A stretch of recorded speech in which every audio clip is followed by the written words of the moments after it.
حضرت ابو ہریرہ رضی اللہ عنہ بھوک کی وجہ سے کبھی پیٹ کے بل پڑے رہتے تھے اور کبھی پیٹ پر پتھر باندھ لیتے تھے۔ ایک مرتبہ راستے میں بیٹھ گئے۔ اول حضرت ابو بکر رضی اللہ عنہ گزرے۔ حضرت ابو ہریرہ نے ان سے کوئی بات پوچھنا شروع کر دی۔ خیال تھا کہ وہ بات کرتے ہوئے گھر تک لے جائیں گے اور جو موجود ہوگا اس میں تواضع فرمائیں گے، مگر انہوں نے ایسا نہ کیا۔ اس کے بعد حضرت عمر تشریف لائے۔ ان کے ساتھ بھی یہی صورت پیش آئی۔ پھر نبی کریم صلی اللہ علیہ وسلم تشریف لائے اور حضرت ابو ہریرہ کو دیکھ کر مسکرائے اور ان کی حالت سمجھ گئے۔ ارشاد فرمایا، ابو ہریرہ میرے ساتھ آؤ۔ وہ ساتھ ہو لیے۔ حضور صلی اللہ علیہ وسلم گھر تشریف لے گئے۔ گھر میں ایک پیالہ دودھ کا رکھا ہوا تھا جو خدمت میں پیش کیا۔ حضور نے فرمایا، ابو ہریرہ جاؤ اہل درجہ اہل صفا کو بلا لاؤ۔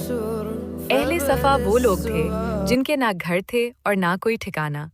ان حضرات کی مقدار اس وقت 70 تھی۔ حضرت ابو ہریرہ کو بوجھ ہوا کہ اس دودھ کی مقدار ہی کیا ہے جس پر سب کو بلا لاؤں۔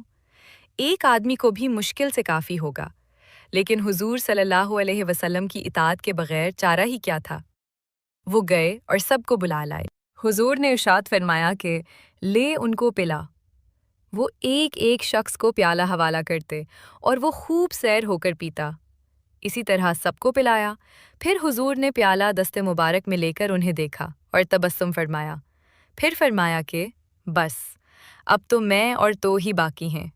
فرمایا کہ لے پی۔ انہوں نے پیا۔ حضور نے ارشاد فرمایا اور پی۔ انہوں نے اور پیا۔ بالآخر انہوں نے عرض کیا، یا رسول اللہ اب میں نہیں پی سکتا۔ اس کے بعد حضور صلی اللہ علیہ وسلم نے سب کا بچا ہوا خود نوش فرمایا۔